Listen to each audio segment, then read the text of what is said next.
Esta homilía llega a ustedes a través de Radio Claret América, el Instituto Bíblico Claretiano de las Américas y su estación hermana Bendita Eucaristía Radio en la ciudad de Fresno. Presentan Poniendo el Evangelio en Práctica con el Padre Manuel Villalobos, un programa para aprender a amar a Dios sin miedo. Iniciamos. Muy buenos días, hermanos y hermanas de Radio Claret América y de la estación hermana de Bendita Eucaristía Radio en la ciudad de Fresno. Reciban un cordial saludo en este primer domingo del 2020. El tiempo se nos ha ido. Hemos presenciado la alegría de la Navidad y ahora todavía en esta Navidad que estamos celebrando en la Iglesia Católica, las lecturas nos van a invitar a volver otra vez como esos magos a buscar a Jesús y descubrir lo frágil, vulnerable. Así que esta primera lectura de la Epifanía de Jesús o de la manifestación de Jesús debe de llenarnos de alegría. Estas lecturas van a ser para el día domingo de día 5 de enero, domingo 5 de enero, que se celebra la Epifanía o la manifestación de Dios. Por eso el título de esta homilía, Dios se manifiesta a todas las naciones en la figura de el infante, del niño Dios, ¿verdad? Antes de comenzar nuestra lectura y nuestra homilía, vamos a ponernos en la presencia de Dios, que nos cuide y nos bendiga. Señor Jesús, al comenzar este nuevo año, te pedimos que derrames tu espíritu sobre todas las personas, que nos des salud, que nos des paz en nuestro corazón, que te manifiestes nuevamente en medio del dolor, del sufrimiento, de la violencia, que tu espíritu transforme todo nuestro egoísmo y nos haga ver otra vez esa luz que brilló en Belén, siga brillando en nuestro corazón, en nuestra comunidad, para que podamos también nosotros descubrir la luz que llevamos dentro. Todo esto te lo pedimos por Cristo nuestro Señor. Amén. Así que, hermanos y hermanas, estamos celebrando la Epifanía, la manifestación de Dios, la luz que se derrama, la luz que se hace presente o que hace presente al Dios de la vida. Y el Evangelio está tomado de Mateo, del capítulo 2, del 1 al 12. Jesús nació en Belén de Judea en tiempos del rey Herodes. Por entonces sucedió que unos magos de Oriente se presentaron en Jerusalén preguntando: ¿dónde está el rey de los judíos que acaba de nacer? Vimos su estrella en el oriente y venimos a adorarle. Al oírlo, el rey Herodes comenzó a temblar y lo mismo que él, toda Jerusalén. Entonces reunido a todos los sumos sacerdotes y letrados del pueblo y les preguntó ¿en qué lugar debería de nacer el Mesías? Y le contestaron: en Belén de Judá, como está escrito por el profeta. Tú, Belén, en territorio de Judá, no eres ni mucho menos la última de las poblaciones de Judá, pues de ti saldrá un líder, el pastor de mi pueblo Israel. Entonces Herodes, llamando en secreto a los magos, les preguntó el tiempo exacto en que había aparecido la estrella. Después los envió a Belén con este encargo: averigüen con precisión lo referente a ese niño, y cuando lo encuentren avísenme, para que yo también vaya a adorarle. Y habiendo escuchado el encargo del rey, se fueron. De pronto, la estrella que habían visto en oriente avanzó delante de ellos, hasta detenerse en el lugar donde estaba el niño. Al ver la estrella se llenaron de una inmensa alegría. Entraron en la casa, vieron al niño con su madre, María, y postrándose le adoraron. Abrieron sus tesoros y le ofrecieron como regalos oro, incienso y mirra. Después, advertidos por un sueño de que no volvieran a casa de Herodes, regresaron a su tierra por otro camino. Palabra de Dios. Hermanos y hermanas, en este primer domingo del 2020, la Iglesia nos invita a reconocer la presencia de Dios, a volver otra vez a Belén, donde sale la luz. Epifanía significa manifestación o revelación, y es exactamente lo que Dios hace. Dios se revela a la humanidad de una manera muy concreta, muy especial, en la figura humana de Jesús, de una vida vulnerable, frágil, sencilla, porque esa es la historia de estas comunidades, de la comunidad de Mateo, que necesita descubrir a Dios en medio de lo cotidiano, en medio de lo frágil, en medio de lo sencillo. Y este Dios que extrañamente cambia los paradigmas de revelación, en vez de revelarse o manifestarse en el templo, parece que Dios cambia de domicilio, porque en el templo parece ser que Dios ya no está. Ahora ya no es en Jerusalén, en el centro de la capital, ahora va a ser en Belén, en la casa de pan o casa de carne, que es su nombre, ¿verdad? Donde este Dios ya no va a hablar por medio del templo, de la ley o de rituales, sino va a hablar por medio del infante, por medio de Jesús. Y se va a manifestar a una comunidad también muy particular, va a ser una manifestación universal, porque va a estar en la figura de los magos o de estas personas que vienen de Oriente, ¿verdad? Muchos mitos, muchas leyendas se han entretejido en torno a esta figura de los magos. Ahorita vamos a hablar un poquito qué hay de verdad, cuál era el sentido que Mateo quería comunicar por medio de este evangelio. Y la primera dificultad que tenemos que reconocer desde el punto de vista histórico es precisar la fecha del nacimiento de Jesús y precisar también el lugar del nacimiento de Jesús. Porque parece ser que si nosotros comparamos el nacimiento de Jesús, parece ser que como que nació en Belén, otros dicen que nació en Lucas, parece que lo pone allá por Nazaret, ¿verdad? Bueno, lo importante es que Jesús nació. En cuestión de la fecha, no sabemos exactamente cuándo es que Jesús nace. Hay un margen de error. Hay un margen de error porque a la persona que se le encomendó hacer el cambio para contar las fechas o el calendario como nosotros lo conocemos ahora, se equivocó. En el siglo IV, cuando la iglesia fue, después de haber sido perseguida, fue la religión oficial, el emperador le encargó a un monje, Dionisio el Exiguo, contar exactamente el nacimiento de Jesús, y este monje se equivocó. Hay un margen de error entonces en torno al nacimiento. Cuando estamos hablando de que históricamente no sabemos cuándo nació, lógico, no tenemos su acta de nacimiento de Jesús, no tenemos fuentes, no tenemos documentos que avalen y que digan este día nació. Entonces, ¿por qué lo celebramos el día 24? ¿O por qué se celebra el día de diciembre? Porque en ese día se celebraba una fiesta nacional en todo el imperio que era al Sol Invictus, donde se había divinizado la figura del emperador Augusto, y la gente, para celebrar ese acontecimiento, el emperador se creía que era el sol, se creía que era Dios.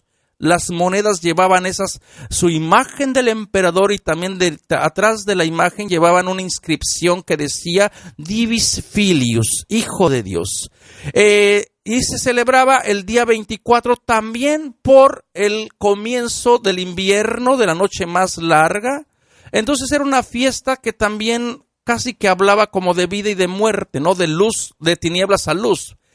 Y los cristianos que vivían en el imperio, al no tener que trabajar en esa fecha tan particular, y por otro lado el no querer celebrar esa fiesta pagana, lo que hicieron fue cambiarle de finalidad.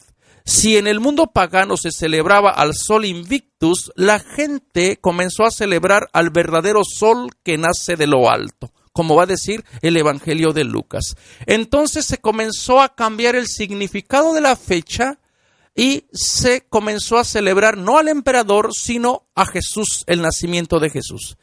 Que nos gustaría saber exactamente cuándo es que nació Jesús, pues saciaría nuestra curiosidad, nos llenaría un poquito de de más certeza. Pero lo importante es que Jesús nació y lo importante es que celebramos su nacimiento y lo importante es que lo recordamos como este evento que verdaderamente vino a cambiar el rumbo de la historia. Pero no tenemos, como les decía, documentos exactamente que testifiquen el año exactamente, porque hay estos márgenes de errores. Nadie lo sabe, ni las personas que creen saberlo lo saben. No tenemos esta información simplemente. Así que debemos de contentarnos con lo que nos dicen los evangelios y ver qué es exactamente lo que el evangelista trata de decirnos con este evento. Y parece que inmediatamente contrasta la figura de Belén, Jesús que nace en Belén, con la figura de Jerusalén. Las dos ciudades, bueno, la ciudad de Jerusalén es la ciudad del gran rey, es la ciudad donde está todo el poder político, económico y religioso. Y es donde está el templo. Esta era la vía oficial donde Dios debería de manifestarse. Si estamos celebrando hoy la Epifanía o la manifestación de Dios, entonces Dios oficialmente debería de haber escogido Jerusalén y no Belén. ¿Por qué? Porque Jerusalén es el centro teológico, es el centro de la fe, es el lugar donde está el templo y es el lugar donde está el santo de los santos. Sin embargo, parece que la comunidad de Mateo ya va a cambiar de destino, o Dios va a cambiar de destino, y en vez de manifestarse en Jerusalén, se va a manifestar en un pueblo pequeño como es la ciudad, el pueblo de Belén. Belén, que está muy, muy cerca de Jerusalén. Geográficamente están muy cercas unas de otras, pero en el plano de la fe están muy separadas, porque Jerusalén representa al Dios al Dios de la Biblia, al Dios que actúa en medio del templo con los sacrificios, con la ley, con los sacerdotes, donde está toda la clase sacerdotal y elitista y donde está el palacio de David. Y por otro lado, Belén representa los orígenes humildes que tuvo el pueblo cuando comenzó a formarse como pueblo escogido de Dios. Belén, si ustedes recuerdan, va a ser el lugar que está asociado con David. ¿Y qué mejor manera de situar esta manifestación de Dios en el territorio de David? Porque para el mundo judío, David fue el rey ejemplar. Nunca hubo un rey igual que David y nunca habrá un rey igual que David. A David pronto se le inmortalizó. Aún en vida, prácticamente, David llegó a ser el rey ejemplar, el modelo de rey que debería de tener el futuro pueblo de Israel, ¿no? Así que no es coincidencia de que Mateo relacione la manifestación de Dios o el nacimiento de Dios con Belén, porque está contrastando el Dios que actuaba anteriormente o que se manifestaba en Jerusalén, en el templo, en medio del sacrificio, con la poca gente rica. Ahora es el Dios que actúa en la periferia, el Dios que nace pobre, el Dios que nace prácticamente en una ciudad simbólicamente muy importante, pero económicamente muy desfavorecida. Ya desde el mismo nombre de Belén, que significa casa de pan o carne, casa de carne, irónicamente esta ciudad tiene que ver a sus hijos marchar. Recuerdan ustedes la historia de Noemí, que era de Belén y se fue con su esposo y sus hijos a Moab en el Antiguo Testamento, porque no había que comer. Belén en muchas ocasiones no tenía alimento para darle de comer a sus hijos, y por eso es que todos los recursos se centralizaban dentro de la ciudad de Belén, de Jerusalén. Y por otra parte, simbólicamente, también se está haciendo el cambio, el Dios que ya no va a estar en el poder, sino el Dios que va a estar en el margen, el Dios que va a comenzar desde lo pequeño, desde lo insignificante, el Dios primeramente que quiere tomar persona, que quiere encarnarse en una virgen, en una campesina de Galilea, de la región pobre, de la Galilea de los paganos, de la Galilea que no es considerada 100% judía porque su sangre se había mezclado, en contraposición con, sería la sangre pura del pueblo de Jerusalén. Pero parece ser que Dios tiene otros caminos. Dios siempre actúa en el margen, en la periferia, con personas poco conocidas. Y desde allí nos tendríamos que alegrar de que Dios escoja a María, una campesina, una jovencita, en vez de escoger a la hija del rey o alguna persona importante de Jerusalén, ¿verdad? Y luego lo sitúa también en tiempo del rey Herodes. Es muy probable que Jesús naciera en el año 6 antes de nuestra era, en los últimos años de Herodes, como da a entender este texto. Y como les decía, este evangelio está lleno de simbolismos. No podemos tomar los evangelios literalmente. Tenemos que ver qué está detrás del texto, qué es lo que nos quería comunicar el evangelista por medio de esas historias. Son historias que quizás sea difícil probar históricamente, demostrar históricamente, pero tienen un fin teológico, tienen una verdad de fe, y es por eso que las celebramos y es por eso que las volvemos a repetir como palabra sagrada. Y aparece la figura de los magos que vienen de Oriente. Esta es una profecía que ya la tenemos por allá en el libro de Números, y ha causado tanto, esta figura de los magos de Oriente ha causado mucha sensación desde el principio del cristianismo. Incluso hubo muchos evangelios que narraban la historia de estos magos. En algunos evangelios apócrifos la figura va cambiando, de ser 3 pasan a 6, a 12. Y bueno, también hay otras historias donde un rey se pierde y llega justamente al momento de la crucifixión, ¿no? Entonces, estas son historias fantasiosas, historias que a la gente les gustó y les cautivó, especialmente en la Edad Media, ¿no? Si ustedes van de vacaciones a la ciudad de Colón, en Alemania, por ahí se van a encontrar en la catedral, pues reliquias de los Reyes Magos, pero este es de la Edad Media. Y como a la gente está acostumbrada a que quiere tocar, oler algo que le conecte con la divinidad, pues nuestra fe crédula, pues a veces se deja guiar por esas supersticiones, ¿no? El texto solamente nos dice que son unos magos, pero esto es problemático porque practicar la magia está prohibido en el mundo bíblico. No se puede practicar magia, no se puede practicar hechicería, la brujería, y no se puede practicar tampoco los médiums o la necromancia, las personas que hablaban con los muertos.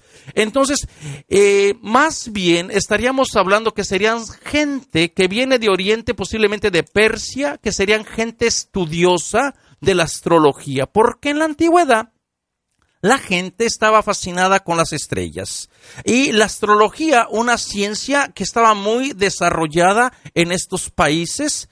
Y también acuérdense que en la antigüedad la gente creía que el héroe o el rey al nacimiento, algún movimiento sucedía dentro de las constelaciones. Ellos creían que todos los seres humanos nacen con una estrella.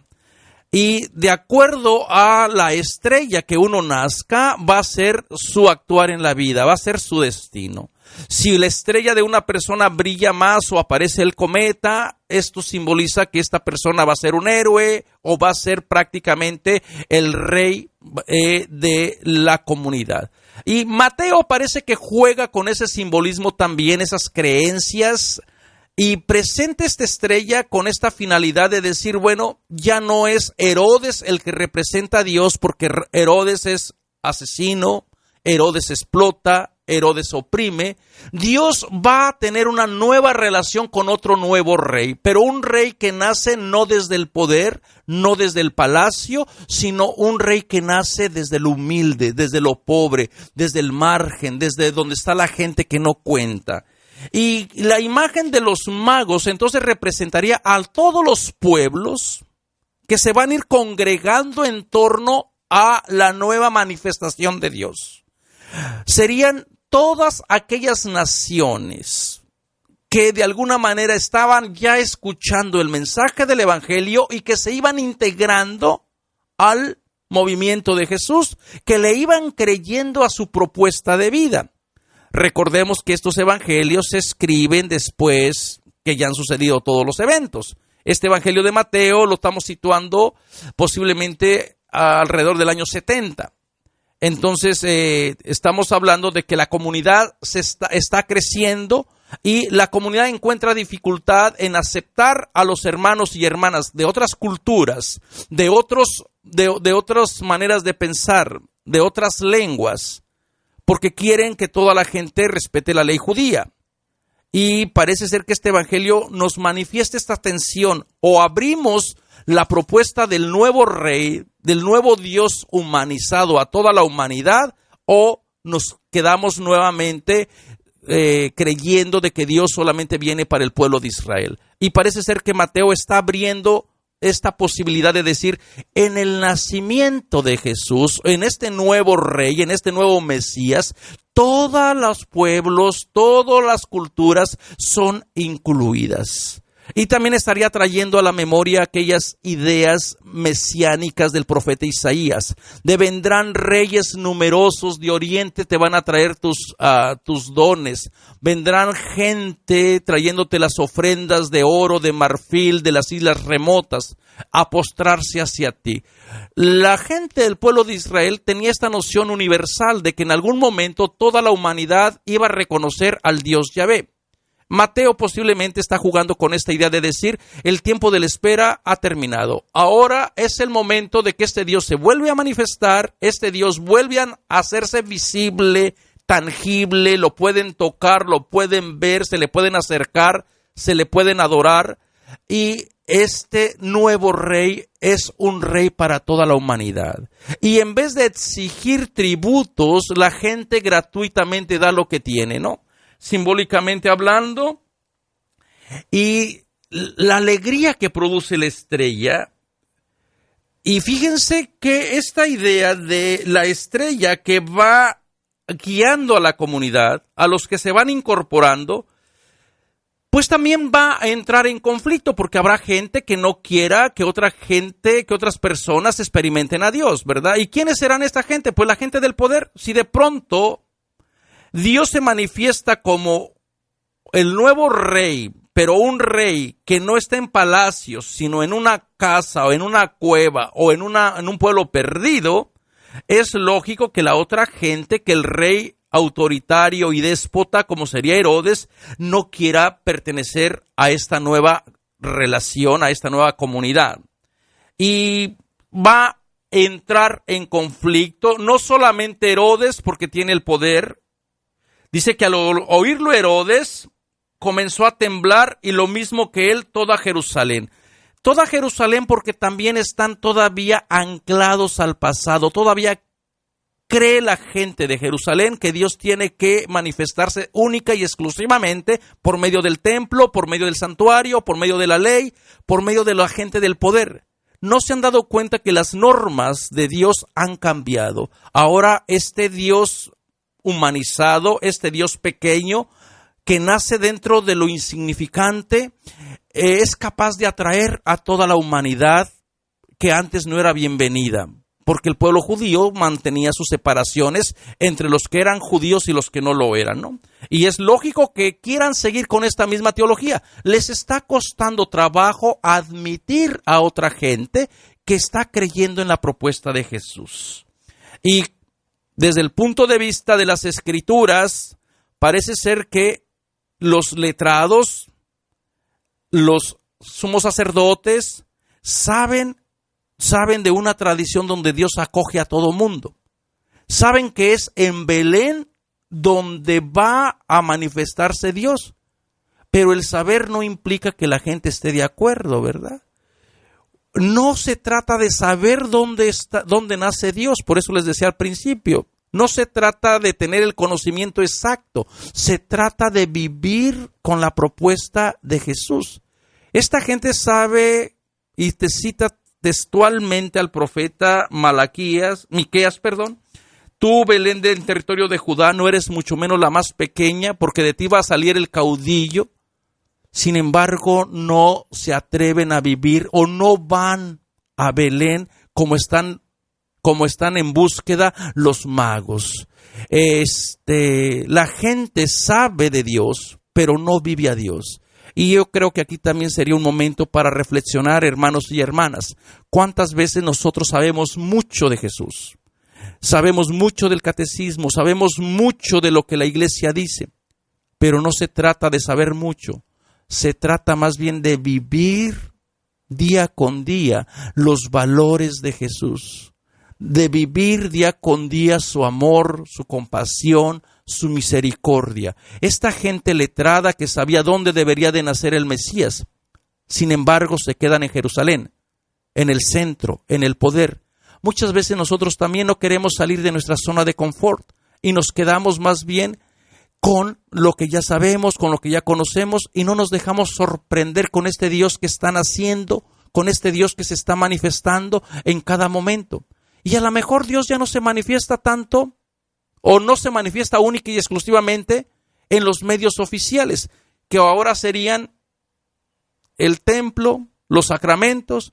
A lo mejor ahora Dios también se manifiesta en la gente que está en el margen, en la gente que es excluida, en la gente que a lo mejor no frecuenta mucho el templo o la religión, o incluso se cree que no vive de acuerdo con los principios del Evangelio. Esta es la sorpresa de este Dios, que se manifiesta a veces en los lugares donde uno menos lo espera. Y uno, al igual que estos magos, tiene que estar atento, buscando por dónde están los signos de la presencia de Dios, buscando dónde Dios se va manifestando y cómo podemos llegar hasta este Dios. Dice que después Herodes también, una vez que sabe en dónde va a manifestarse este nuevo rey, tampoco va a buscarlo. Tiene otros fines asesinos, ¿verdad? Quiere matar prácticamente a este nuevo rey, porque un rey no puede convivir con otro rey. Y los envía a Belén. Es interesante que los envía al camino verdadero, pero prácticamente él tampoco va.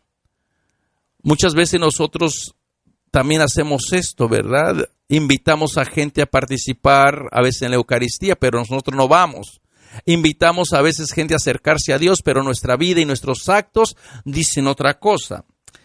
Y a veces nos da la curiosidad de ver cómo Dios se está manifestando en otros momentos o en otros lugares, pero no nos dejamos realmente enganchar por esa propuesta y seguimos mejor queriendo que Dios actúe siempre como lo hemos conocido, ¿no?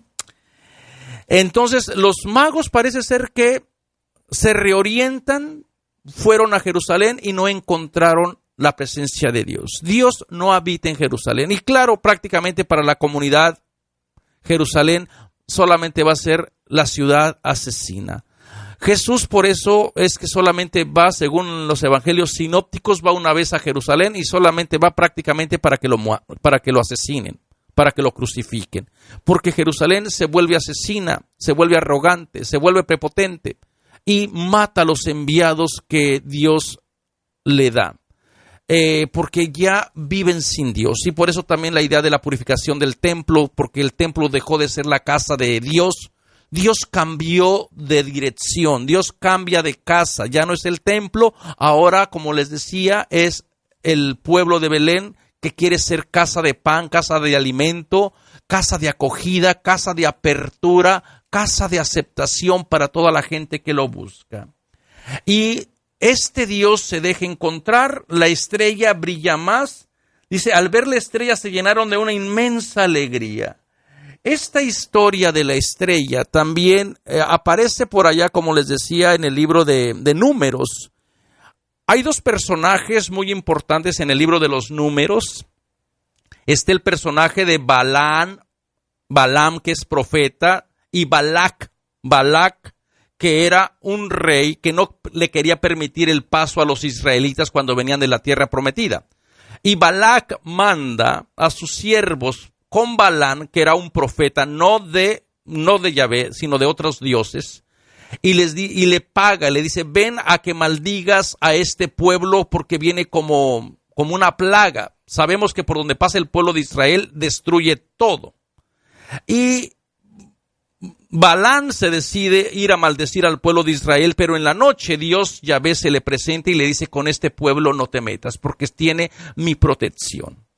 Y lanza una profecía y dice, veo su estrella brillar, pero no es ahora. Y es precisamente a esa profecía que Mateo está relacionando la estrella, el tiempo del nuevo Mesías, el que va a proteger y a guiar nuevamente a la comunidad, el que va a realizar el que va a trabajar porque verdaderamente la casa común que es Belén, sea casa de pan, sea casa de carne, pueda nuevamente juntar a los que habían sido extraviados, a los que vivan con los nuevos valores. La misión, la casa se vuelve universal. La casa de Belén es capaz de aceptar, la estrella es capaz de guiar, o la figura de Jesús es capaz de congregar a hombres y a mujeres de diferentes razas, pueblos y naciones. Porque para eso Jesús ha nacido, ¿no? Y claro, si para la comunidad que no era pueblo de Israel se les había negado el acceso a presenciar a Yahvé o a Dios, y ahora Jesús se manifiesta también para esa comunidad, es lógico que se llenen de alegría. Y al descubrir a la nueva familia, descubrieron a María, damos por hecho que también José está allí, ¿verdad?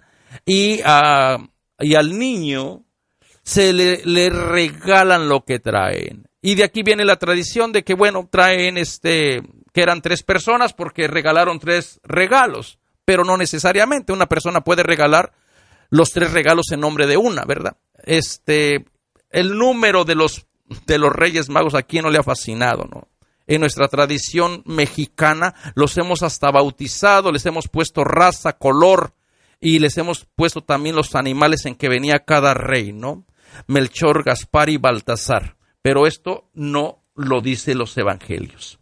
Lo que está tratando de decirnos aquí el evangelista es de que el nacimiento de Jesús, Belén como casa universal, es capaz de acoger a toda la humanidad, a todos los seres humanos de diferentes razas, de diferentes pueblos, siempre y cuando la gente sea capaz de postrarse a la presencia de Jesús. Hermanos y hermanas, ¿cómo se está manifestando Dios en tu vida? ¿En dónde descubres su presencia? A lo mejor te puede sorprender de que Dios en algún momento, en silencio, se manifieste y te pida algo. A lo mejor te puede sorprender de que este Dios a lo mejor actúa fuera del templo o actúa cuando no estés rezando, en los momentos tan ordinarios y cotidianos como el quehacer, el trabajo, o cuando vas manejando, o cuando ves una situación de injusticia. Dios se sigue manifestando. La estrella o la luz de Dios sigue brillando. ¿Seremos capaces de ver esa luz? ¿Seremos capaces de buscar esa presencia de Dios? Dios ha dejado huellas para que lo encontremos. Dios nos ha dejado momentos muy importantes para que la gente siga buscando. Celebrar hoy la Epifanía o la manifestación de Dios es celebrar a un Dios que no está escondido, es celebrar a un Dios que no vive en lo alto, sino que es un Dios que es el Emanuel, el Dios con la comunidad, un Dios cercano, un Dios de intimidad, un Dios de relación, un Dios que ya no habla en el misterio. A nosotros nos encanta separarnos de esta presencia de Dios y preferimos mejor que Dios hable en el misterio, que Dios hable con rayos, con truenos. Pero este Dios habla de una vida vulnerable, de una vida que está expuesta, de una vida sencilla, habla de una casa que quiere ser casa de pan, casa de comida, casa de apertura, casa de acogida. Así que, hermanos y hermanas, si no tuvieron una buena experiencia con los Reyes Magos de su infancia, les invito a volver otra vez a Belén, a sentirse hijos e hijas amados y amadas de Dios.